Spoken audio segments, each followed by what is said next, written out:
পূর্ব মেদিনীপুর জেলার কাথি ৩ নম্বর ব্লকের দক্ষিণ কাথি বিধানসভার দুলমুট গ্রাম পঞ্চায়েতের এলাকায় বেলদা গ্রামে ৬৭টি বুথে শ্রী শ্রী শিবালয় মন্দিরে পুজো দিয়ে ভোট প্রচার শুরু করলেন দক্ষিণ কাথির বিজেপির প্রার্থী অরূপ কুমার দাস।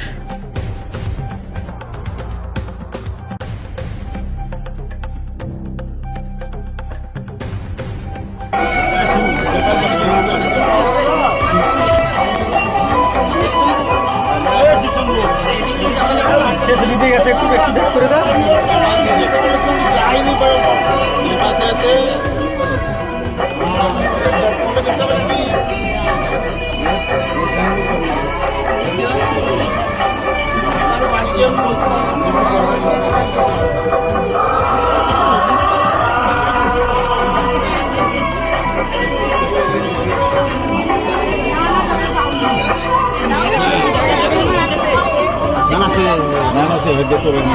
কারণ ভিড় আছে এনাদেরকে আটকেও ওই দিক দিয়ে ঢুকালে তো ভালো হতো। হ্যাঁ ওই দিকে হবে কি জায়গা? হ্যাঁ ওই জায়গা